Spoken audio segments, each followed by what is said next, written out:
আল্লাহর নবী শুধু কান্দে আর কান্দে। আবু বকরের কথাই নবীজি দরজা খুললেন। এবার ওমর রাদিয়াল্লাহু তাআলা আসে। ওমর ঠান্ডা নাকি গরম? আরো জোরে বলেন কেমন গরম? আল্লাহু আকবার। আল্লাহর নবী বিশ্ব নবী রাহমাতুল আলামিন মক্কার জমিনে নবীজি চিন্তিত অবস্থায় বসা। আবার কিশোর যেন চিহ্ন রাগাত দেখা যায় নবীজির কপালে।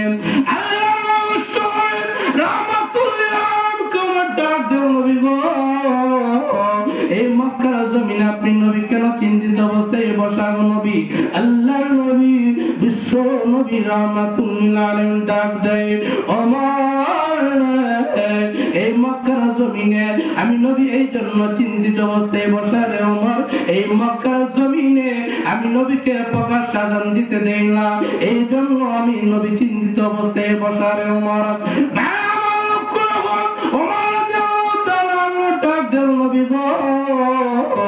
আর চিন্তার কোন কারণ নেই গো নবী। ওগো নবীজি আমি ওমরকে আযানের কালমাগুলো শিখিয়ে দেন গো নবী।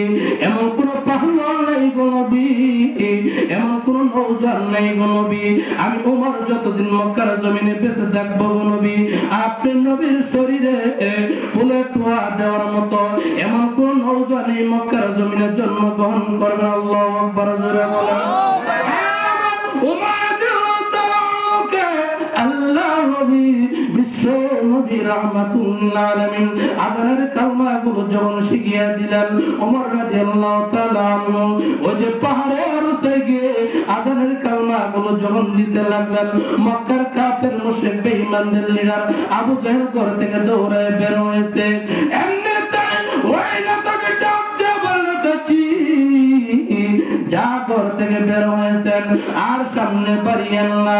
ওই যে টাকা দেখেন হত্যা বেড়েছিল ওমর, কিন্তু ইসলাম ধর্ম গ্রহণ করে এই মক্কার জমিনে প্রকাশ্যে আযানের রীতি চালু করে দিয়েছে। আল্লাহু আকবার জোরে বলেন।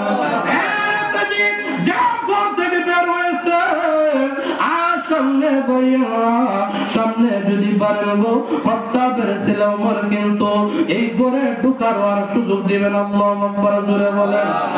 আমার সেই ওমর আল্লাহর নবীর দুয়ারে ডাক দিয়ে বলে, নবী গো ওগো নবীজি আমি তো সেই ওমর আপনার দুয়ারে আসছি গো নবী, যে ওমরের কারণে মক্কার জমিনে প্রকাশ্য আযানের রীতি চালু হয়েছে।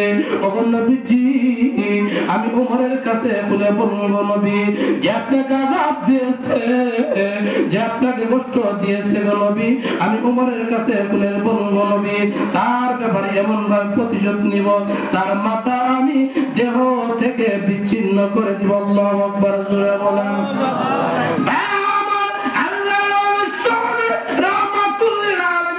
আবু বকরের কথাই নবীজি দরজা খুললেন, ওমরের কথাই নবীজি দরজা খুললেন। নবীজি শুধু কান্দে আর কান্দে। এবার সমস্ত সাহাবায়ে কেরাম ঐক্যবদ্ধ হয়ে হযরত আলীর নিকট গিয়ে বলে, আলী রে আমাদের বিশ্ব নবী কেন যিনি কান্না করে? হে আলী, এক এক করে সমস্ত সাহাবায়ে কেরাম গেলাম না, আল্লাহর নবী দরজা খুললেন না।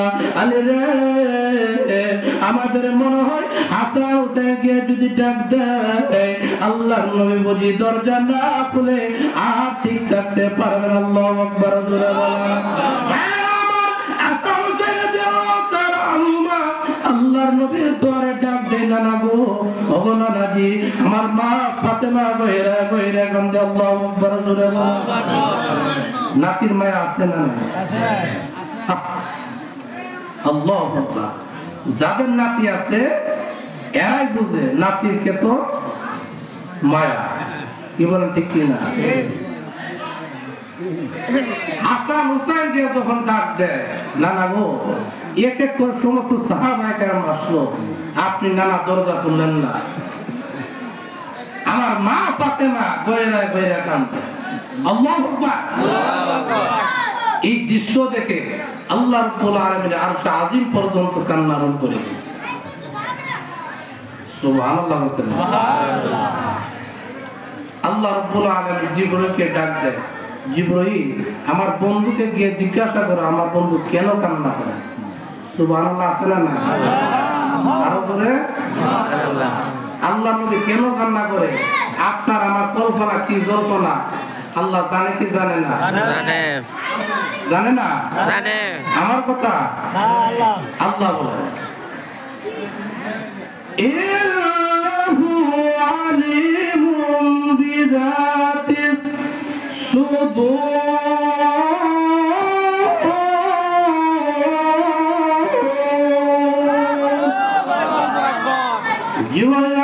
ডাক দিয়ে বলে আপনি কেন কান্না করেন? এক এক করে সমস্ত সাহাবায়ে কেরাম আসলো, আপনি নবীজি দরজা খুললেন না, শুধু কান্দে আর কান্দেন। আল্লাহ রাব্বুল আলামিন জিজ্ঞাসা করেছেন আপনি নবী কেন কান্না করে? একবার প্রশ্ন করে নবী জবাব দেয় না, দুইবার যখন প্রশ্ন করে নবী জবাব দেয় না, তিনবার যখন প্রশ্ন করে আমার নবী আপনার নবী মায়ের নবী বিশ্ব নবী রাহমাতুল লিল আলামিন জবাব দেয় জিবরাইল আমি নবী কাঁদছি আমার একটি গুনাহগার উম্মতি মুহাম্মাদের জন্য।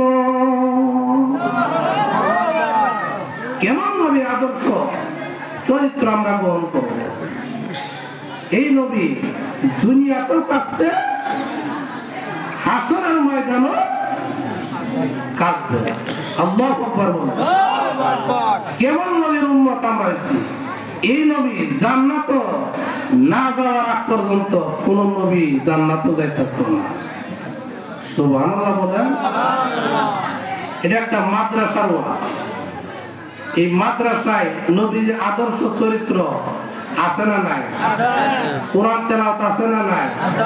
কোরআনের পক্ষে থাকা দরকার আছে না নাই? হুজুরদের উলামায়ে কেরামের হক্কানি উলামায়ে কেরামের পক্ষে থাকা দরকার আছে না নাই? আল্লাহু আকবার। আল্লাহু আকবার। কোরআনের বাড়ি কই? এখানে যে কোরআন তেলাওয়াত করা হয় কোরআনের বাড়ি কই জানেন? কোরআনের বাড়ি কই? লৌহের মাহফিল। বাড়ি কই? লৌহের মাহফিল। আল্লাহু আকবার করে বলেন।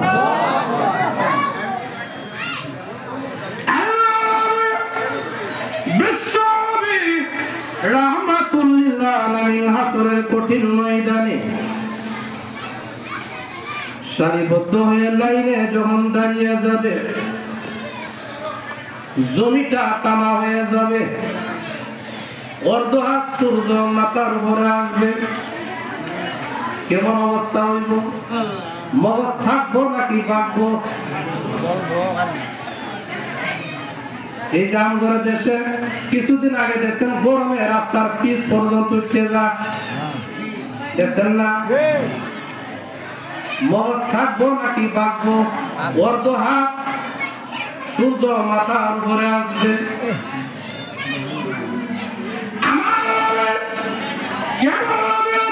চরিত্র আমরা গ্রহণ করব।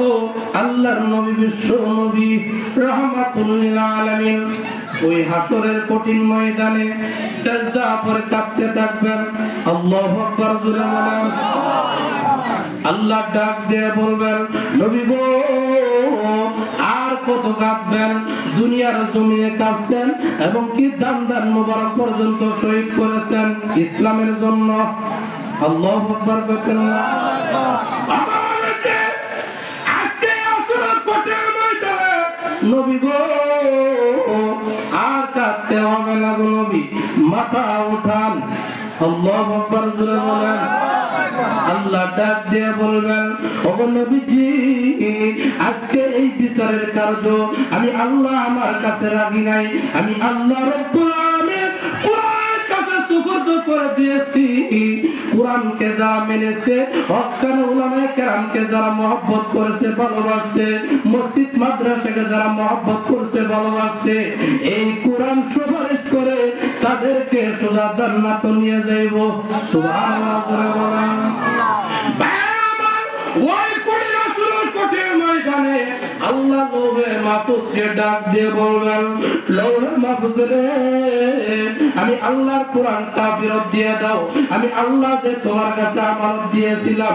লৌহে মাহফুজ ডেকে বলবে, প্রভু গো, আমি লৌহে মাহফুজের কাছে কোরআন নাই, কোরআন কোথায় কি করেছো?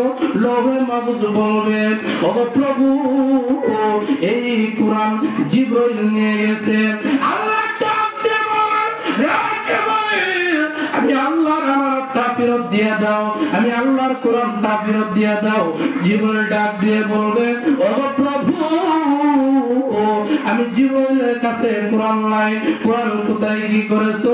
জিবরাইল ডাক দিয়ে বলবে, প্রভু গো, তোমার নবী, বিশ্ব নবী রাহমাতুল লিল আলামিনের সিনায় দীর্ঘ 23 বছর পর্যন্ত এই কোরআন ওনার সিনায় নাযিল করে দিয়েছি।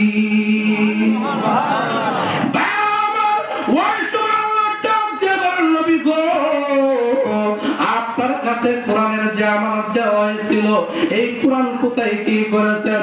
আমার নবী, আপনার নবী, মায়ের নবী, বিশ্ব নবী রাহমাতুল লিল আলামিন ডাক দিয়ে বলবেন, প্রভু গো, আমি বিশ্ব নবীর কাছে কোরআন নাই, কোরআন কি করেছেন? আল্লাহ রাব্বুল আলামিনকে ডাক দিয়ে বলবেন, ওগো প্রভু, সোয়া লক্ষ সাহাবায়ে কেরামদেরকে সাক্ষী রেখে এই কোরআনের জিম্মাদারি আমার এতিম গুনাহগার উম্মতি মুহাম্মদের কাছে দিয়েছি। এই কোরআনের জিম্মাদারি, কোরআনের দায়িত্ব কথা যদি আমরা আসরের ময়দানে জিজ্ঞাসা করা হয়, তাহলে কতটুকু খেদমত করছো, হুজুরকে কতটুকু মহব্বত করছো, ছাত্রদের কতটুকু মহব্বত করছো, আমরা উত্তর দিয়ে পার পাবো তো? হ্যাঁ,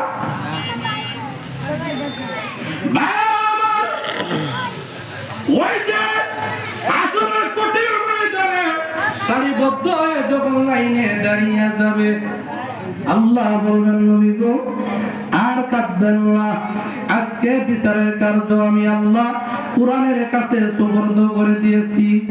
সুবহানাল্লাহ। আরো জোরে বলেন সুবহানাল্লাহ। এই মাদ্রাসার যারা কমিটি, যারা সহযোগী, এরা কত ভাগ্যবান। সুবহানাল্লাহ। ছাত্র করে যারা লজিং খাওয়ায়, কোরআনের খেদমত যে করে, এরা কত ভাগ্যবান। সুবহানাল্লাহ জোরে বলেন। এই কোরআন টেনে টেনে আল্লাহর আদালতের সামনে হাজির করাইবে। সুবহানাল্লাহ জোরে বলেন।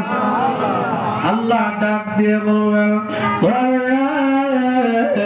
তাদেরকে যাওয়ার সামনে উপস্থিত করেছো, তাদের নামে তো অনেক মামলা আছে, অনেক রিপোর্ট আছে।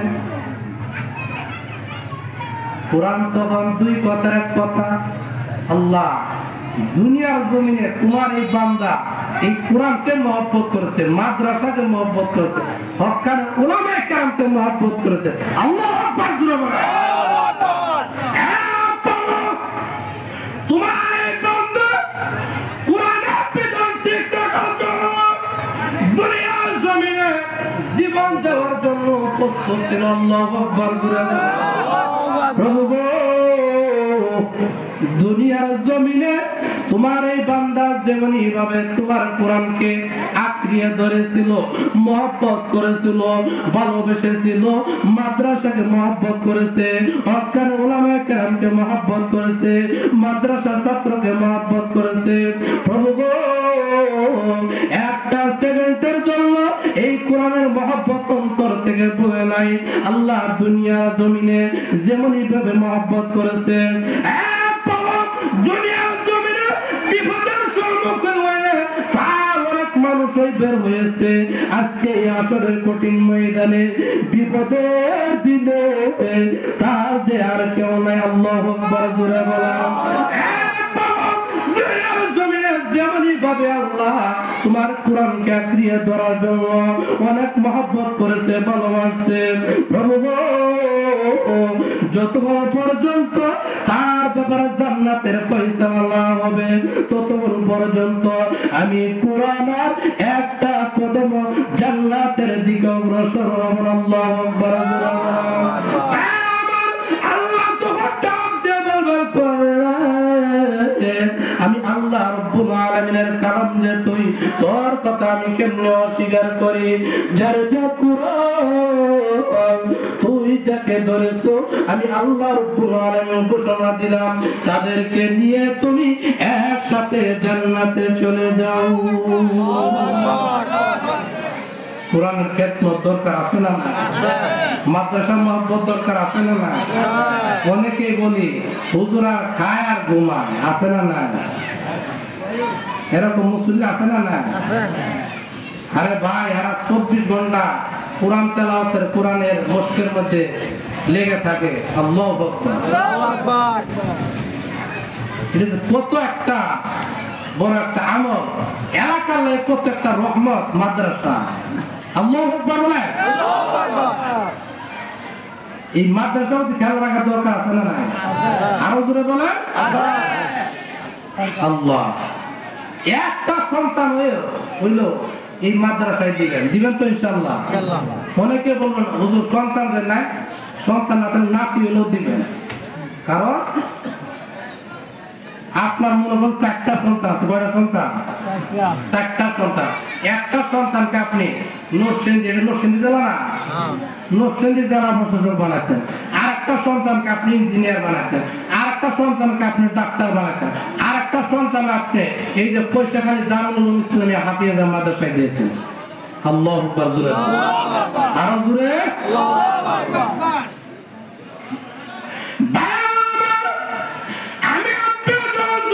জমিন থেকে বিদায় নেওয়ার সময় যখন বনিয়াদ সাকরাত যখন শুরু হয়ে যাবে, ওই যে নরসিংদীর যাওয়া বসার সন্তান এসে ডাক দিয়ে বলবে আব্বা গো, এ আব্বা এমন শিক্ষা দিয়ে গেছেন গো আব্বা, একটা কলমের বোঝায় আমি সারাটা নরসিংদীকে আমি ঘুরাইতে পারি।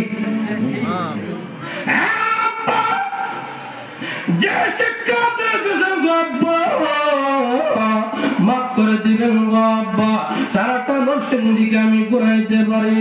আব্বা গো, আপনি যে দুনিয়ার জমিন থেকে বিদায় নিয়ে যাবেন, এমন মুহূর্তে আপনার কোনো কিছু উপকার করতে পারলাম না।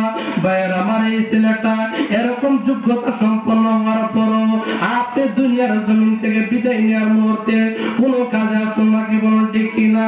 এবার আসবে 2 নম্বর সন্তান, ইঞ্জিনিয়ার সন্তান আপেল কমলা বেদনা নিয়ে আসে ডাক দিয়ে বলবে মা গো, মা এমন শিক্ষা দিয়ে গেছেন গো মা, এমন শিক্ষা দিয়ে গেছেন যে শিক্ষা করার কারণে উঁচু উঁচু দালান গোড়া করতে পারি গো মা। বিদায় নিয়ে যাবে এমন মুহূর্তে আপনার কোনো কিছু উপকার করতে পারলাম না। আব্বা গো, মাফ করে দিবেন গো আব্বা, আপনার এমন মুহূর্তে কোনো কিছু উপকার করতে পারলাম না। এই সন্তানকে আপনার এই মুহূর্তে কাজে আসলো না। এবার 3 নম্বর সন্তান আসবে, যে সন্তানটিকে আপনি ডাক্তার বানাইছেন, ওই সন্তান সে ডাক দিয়ে বলবে আব্বা গো, এ আব্বা একটা ইনজেকশনের মাধ্যমে অনেক রোগী ভালো করতে পারি গো আব্বা। আপনি যদি জমিন থেকে বিদায় নিয়ে যাবেন এমন মুহূর্তে আপনার কোনো কিছু উপকার করতে পারলাম না। আব্বা গো, মাফ করে দিবেন গো আব্বা। ভাইয়েরা আমার, ওই মুহূর্তে এই যে কৈশাখালী দারুল উলুম ইসলামিয়া হাফিজা মাদ্রাসায় যে সন্তানটিকে দিয়েছিলেন, এই সন্তান আর কোনো কিছু না বলে যখনই শুনেছে মা দুনিয়ার জমিন থেকে বিদায় নেওয়ার মুহূর্ত হয়েছে, যখনই শুনেছে বাবা দুনিয়ার জমিন থেকে বিদায় নেওয়ার মুহূর্ত হয়েছে, সাকরাত শুরু হয়েছে, হুজুরকে বলেছে হুজুর আমার বাবা দুনিয়ার জমিন থেকে বিদায় নিয়ে যাবে, সাকরাত শুরু হয়ে গেছে, আমার মা দুনিয়ার জমিন থেকে বিদায় নিয়ে যাবে, সাকরাত শুরু হয়ে গেছে। হুজুর বলেছেন যাও বাবা তোমার মার পাশে তোমার বাবার পাশে কোরআনের তেলাওয়াত শুরু করে দাও। আল্লাহু আকবার জোরে বলেন। যেই সন্তানটিকে আপনি কৈশাখালী দারুল উলুম ইসলামিয়া হাফিজিয়া মাদ্রাসায় দিয়েছেন, ওই সন্তানটি আর কোনো কিছু না বলে কোরআন গলায় লটকায়ে চোখের পানি জোর জোর করে ছেড়ে দিয়েছে আর মার পাশে বসে বাবার পাশে বসে কোরআন তেলাওয়াত শুরু করে দিয়েছে। আল্লাহু আকবার, জোরে বলেন ইয়াসিন।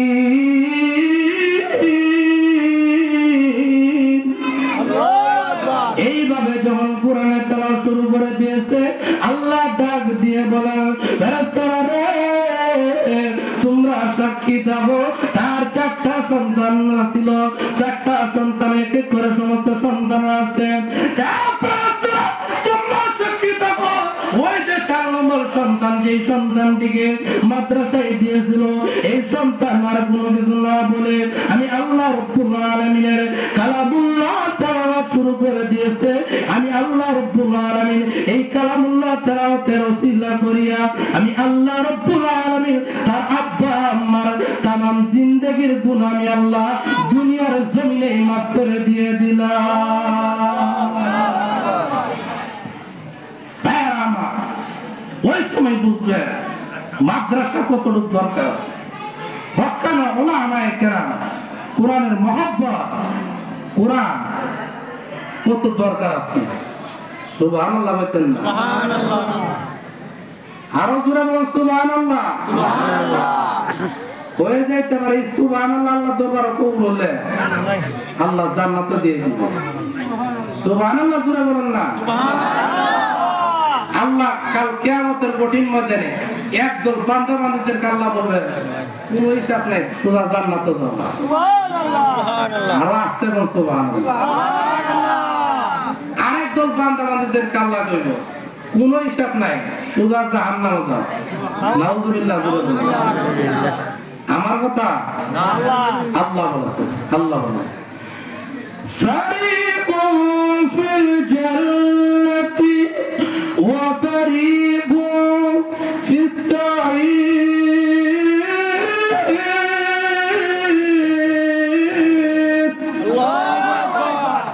একদল বান্দা বান্দীদেরকে আল্লাহ বলবেন কোন হিসাব না, সোজা জান্নাতে যাও। আরেকদল বান্দা বান্দীদেরকে আল্লাহ বলবেন কোন হিসাব না, সোজা জাহান্নামে যাও। এখন জাহান্নামে যে দলকে আল্লাহ ঘোষণা করছে জাহান্নাম দল, এই দল জাহান্নাম গিয়ে জাহান্নাম কিনারে গিয়ে আল্লাহর দিকে মায়ার দৃষ্টি দিয়ে তাকাইছে। সুবহানাল্লাহ বলেন। সুবহানাল্লাহ। আল্লাহ মাফ করে দিতে পারে না? হ্যাঁ সুবহানাল্লাহ জোরে বলে। সুবহানাল্লাহ। একটা তাসবিহ যদি আল্লাহর দরবারে কবুল হয়ে যায় একটাই যথেষ্ট। কি বলেন ঠিক কি না?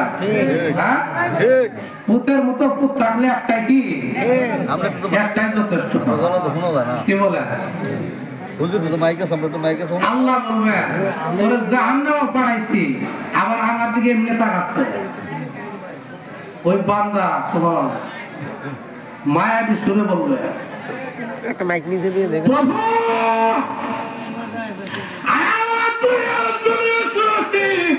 প্রভু গো তোমার নাম হলো গাফফার। সুবহানাল্লাহ জোরে বলেন। প্রভু গো আল্লাহ তুমি বলেছো জাহান্নামে যাওয়ার জন্য, আমি তো জাহান্নামী এই জন্য দৌড় দিয়েছি জাহান্নামে যাওয়ার জন্য। দুনিয়ার জমিনে অনেক অপরাধ করেছি, অন্যায় করেছি প্রভু গো, আল্লাহর অপরাধ করতাম চাই না। আল্লাহ তোমার নাম না গাফফার, তুমি যদি চাও তুমি এখনো পারো আমি গুনাহগারকে মাফ করে দেওয়ার জন্য। সুবহানাল্লাহ বলে বলেন।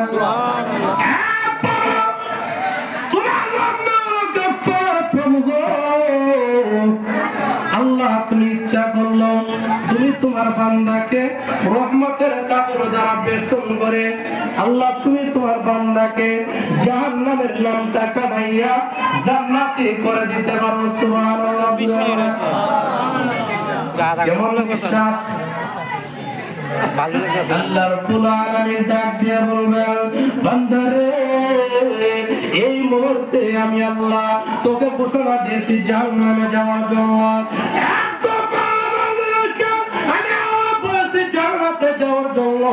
এই দল জান্নাতে গিয়েছে, আর দল বান্দা বান্দীদেরকে আমি আল্লাহ বলেছি জাহান্নামে যাওয়ার জন্য। জাহান্নামের কিনারা গিয়ে আমি আল্লাহ রাব্বুল আলামিনের গাফফার নামটা তোর স্মরণ হয়ে গেছে, রহমান নামটা তোর স্মরণ হয়ে গেছে। বান্দারে আমি আল্লাহ রাব্বুল আলামিন এই গাফফার নামের খাতিরে হলো আমি আল্লাহ তোর তামাম জিন্দেগীর গুনাহ এই মুহূর্তে মাফ করে দিয়ে আমি আল্লাহ তোর নামটা জাহান্নামের নামটা কাটাইয়া আমি আল্লাহ তোকে জান্নাতের মেহমান বানায়া দিলাম। আল্লাহ পারে কি পারে না? আল্লাহ, আল্লাহর দয়া, আল্লাহর মায়া দেখো।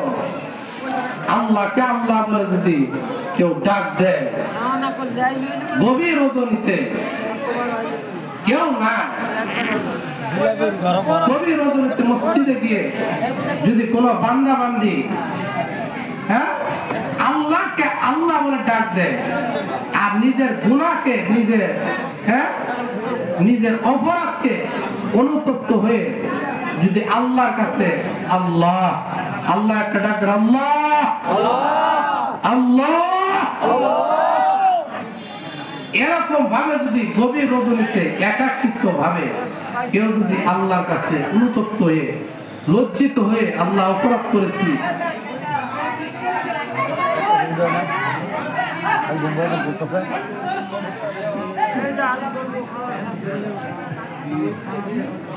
আমার আলোচনা কলম আছে, আমি খারাপ লাগতেছে যে আয়াত লইছি এটার আল্লাহ আল্লাহ রসুলের 4টা সত্য, 2 সত্য মাত্র ঢুকতাছি, আরো আছে ওয়াজ খালি হয়েছে না, ওয়াজ কি খালি হয়েছে না, আছে ওয়াজ। আপনারা থাকবেন নাকি ভাগবেন? খারাপ লাগতেছে চলবো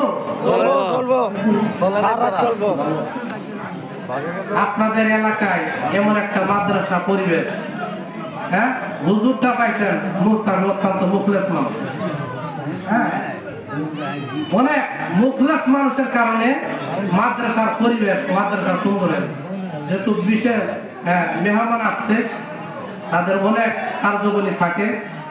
সংক্ষেপে আপনাদের কাছে দোয়া নিয়ে দোয়া নিয়ে একটু সময়